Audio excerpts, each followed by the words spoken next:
Shalom e bem-vindos de volta ao Israel com Aline. Dia 27 de janeiro é lembrado o Dia Internacional das Vítimas do Holocausto. E por isso nós viemos aqui ao Museu do Holocausto em Jerusalém para contar a história de Souza Dantas, o herói brasileiro que salvou centenas de vidas, arriscando a sua própria, mas que foi esquecido pelo seu próprio povo. Fiquem com a gente também até o final do vídeo para ver o local mais emocionante e mais importante desse museu. Então, se vocês estão preparados, vamos começar. O Holocausto foi um dos períodos mais terríveis da história da humanidade. Durante a Segunda Guerra Mundial, os nazistas perseguiram e exterminaram judeus, mas também outras minorias, como ciganos, deficientes, testemunhas de Jeová e outras. E causaram a morte de 6 milhões de judeus, que morreram de fome, frio, torturados em campos de concentração, extermínio, trabalhos forçados e câmaras de gás. Os judeus não eram vistos como seres humanos. Mas mesmo nos momentos mais terríveis da humanidade, quando os judeus estavam sendo levados nesses trens até o seu extermínio, ainda assim houveram pessoas que lutaram pelo que é correto e fizeram de tudo para salvar vidas humanas. E aqui, em Jerusalém, eles recebem a devida homenagem. Estamos no Jardim dos Justos entre as Nações. E vocês podem ver no pé de cada árvore que há um nome e um país de origem. Eles são não-judeus que arriscaram suas próprias vidas para salvar judeus durante o Holocausto. Isso sem ganhar nada em troca.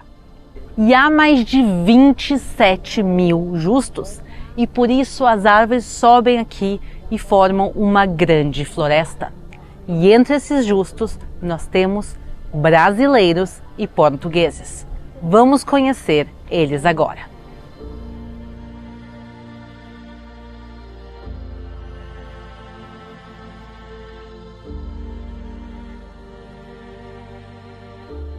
E aqui, entre todos esses nomes, nós encontramos 4 portugueses: Joaquim Carreira, Aristides de Souza Mendes, José Brito Mendes, Sampaio Garrido Carlos e 2 brasileiros: Luiz Martins de Souza Dantas e Araci de Carvalho Guimarães Rosa.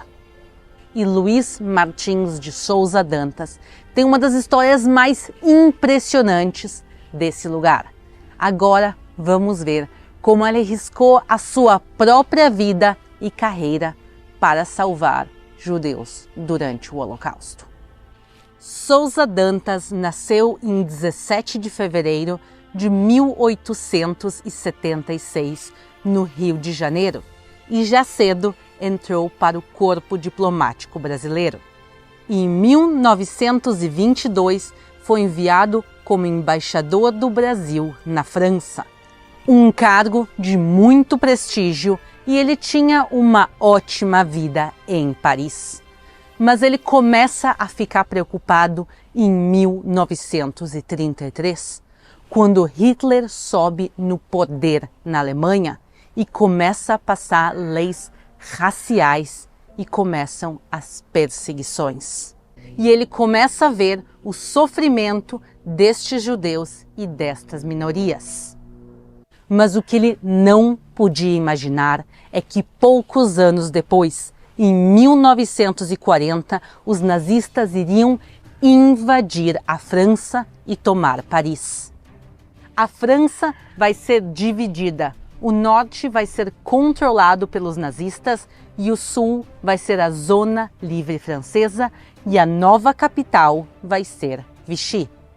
E então Sousa Dantas, com toda a embaixada, eles precisam fugir de Paris para Vichy. E nesse caminho ele vai tomar a decisão que vai mudar a vida dele.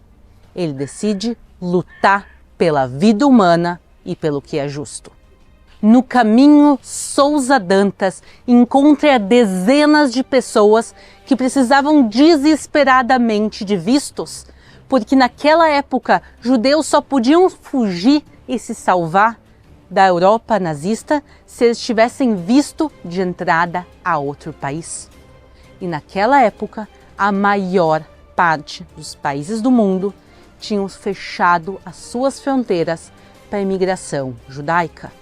O visto era literalmente uma questão de vida ou morte para aquelas pessoas.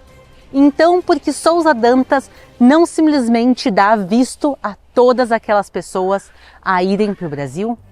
Porque então o presidente Getúlio Vargas proíbe a imigração judaica ao Brasil. Já em 1937, judeus são proibidos de entrar no Brasil. Documentos secretos da época nos mostram isso. Fica recusado visto no passaporte a toda pessoa que se saiba, por declaração própria ou por qualquer outro meio de informação seguro, que é de origem étnica semítica. Mas Sousa Dantas decide ignorar as ordens do presidente e seguir emitindo vistos. Mas isso é uma tarefa mais difícil do que parece, porque muitos nem passaporte tinham. Muitos chegavam como refugiados e tinham perdido tudo, inclusive todos seus documentos. E outros chegavam com um passaporte com o J vermelho, que era a marca que os nazistas colocavam em todos os passaportes judeus. E Dantas fazia isso de graça. Nem as taxas consulares eles cobravam.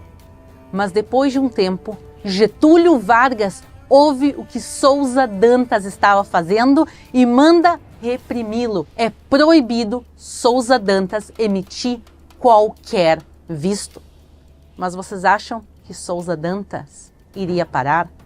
Claro que não, ele estava determinado a salvar vidas humanas, de judeus e de outras pessoas perseguidas pelo nazismo.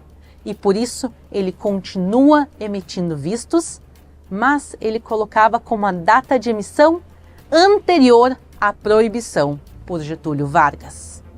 E ele envia cartas a Oswaldo Aranha e ao governo brasileiro, tentando mudar a posição deles. Recordo que, não havendo cônsul, fui imediatamente obrigado a assumir cargos consulares para literalmente salvar vidas humanas, diante da maior catástrofe que a humanidade sofreu até hoje. Com o nobre coração de todos os brasileiros, fiz o que até o mais frio teria feito, quando movido pelos sentimentos mais elementares da piedade cristã. Ele estava fazendo isso pela piedade cristã que ele tinha no coração. E mesmo que o governo fosse contra, ele conhecia a generosa alma do povo brasileiro. Sousa Dantas estava lutando contra o governo brasileiro. Mas a situação vai ficar ainda mais perigosa em 10 de novembro de 1942, quando os nazistas invadem o resto da França e também Vichy. Nessa época, o Brasil já tinha declarado guerra e rompido relações diplomáticas com a Alemanha nazista. E por isso, Sousa Dantas agora era um diplomata brasileiro em terras inimigas. E ainda mais inimigo por tentar salvar judeus. E por isso, a primeira coisa que ele ordena fazer é queimar todos os documentos da embaixada para tentar esconder o que ele estava fazendo, mas também para os nazistas não descobrirem quem tinha recebido visto, para não tentarem pegar essas pessoas de volta. E no dia 27 de novembro, a Gestapo, que era a polícia secreta nazista, invade a embaixada brasileira em Vichy. E os nazistas, quando veem que a embaixada queimou os documentos, eles sabem que Souza Dantas tinha feito alguma coisa ilegal aos olhos dos nazistas. E por isso eles prendem Souza Dantas e todo o corpo diplomático e enviam para Bad Godesberg, na Alemanha. E eles vão por 14 meses ser prisioneiros de guerra, até que finalmente o Brasil e a Alemanha fazem troca de prisioneiros intermediada por Portugal. E Souza Dantas volta ao Brasil. E a imprensa brasileira e o povo brasileiro, ouvindo que Souza Dantas estava voltando, eles preparam um desfile em carro aberto, a recepção de herói que ele merecia. Mas Getúlio Vargas, ouvindo isso, manda toda a imprensa não falar nada sobre o assunto e cancela todas as festividades. E ele vai literalmente apagar Souza Dantas das páginas da história brasileira. Ele consegue, em 1945, chefiar a delegação brasileira na ONU. Mas esse vai ser o último papel público dele. E poucos anos depois, em 14 de abril de 1954, Souza Dantas vai morrer sozinho, pobre e esquecido, num quarto de um simples hotel na cidade de Paris. O corpo dele depois vai ser trazido ao Rio de Janeiro e sepultado no cemitério do Caju. Ele não teve filhos e, por sua humildade, ele não deixa a história de heroísmo dele escrita. E ele cai completamente no esquecimento. Como pode ser que a gente não conheça a história desse herói? Souza Dantas salvou mais de 800 vidas. Destas, 425 eram judeus. E apesar de não ter descendentes, essas 800 pessoas são o seu legado. Ele trouxe luz ao mundo numa época de escuridão, na mesma época que o governo brasileiro nega visto a mais de 18 mil judeus, muitos deles que irão depois padecer no Holocausto. Desde sua morte, Souza Dantas foi esquecido, até que em 2002 o historiador Fábio Koifman redescobre este herói. E então o Estado de Israel também descobre a história do nosso herói brasileiro. E então uma comissão especial, dirigida por um juiz da Suprema Corte de Israel, dá o título honorário a Souza Dantas, o título de justo entre as nações. E a memória dele foi eternizada aqui no Museu do Holocausto em 2003. E agora vamos entrar no memorial mais marcante do Museu do Holocausto, o Memorial das Crianças. Dos 6 milhões de judeus mortos no Holocausto, 1,5 milhão eram crianças. E neste Dia Internacional de Memória das Vítimas do Holocausto, eu quero que a gente lembre especialmente delas. No judaísmo, nós temos uma frase que diz que quem salva uma vida é como se tivesse salvo um mundo inteiro. Souza Dantas salvou 800 mundos. O memorial que nós estamos entrando agora, ele tem uma vela e um jogo de espelhos. E a gente consegue ver quanta luz se pode criar de uma simples vela. E assim a gente consegue imaginar quanta luz poderia ter sido trazida ao mundo se cada uma dessas crianças tivesse sobrevivido. E aqui ao fundo a gente consegue ouvir o nome delas e a idade delas quando elas foram assassinadas. Yehuda Levin, 1 year old. Fima Zlotnikov, 6 years old.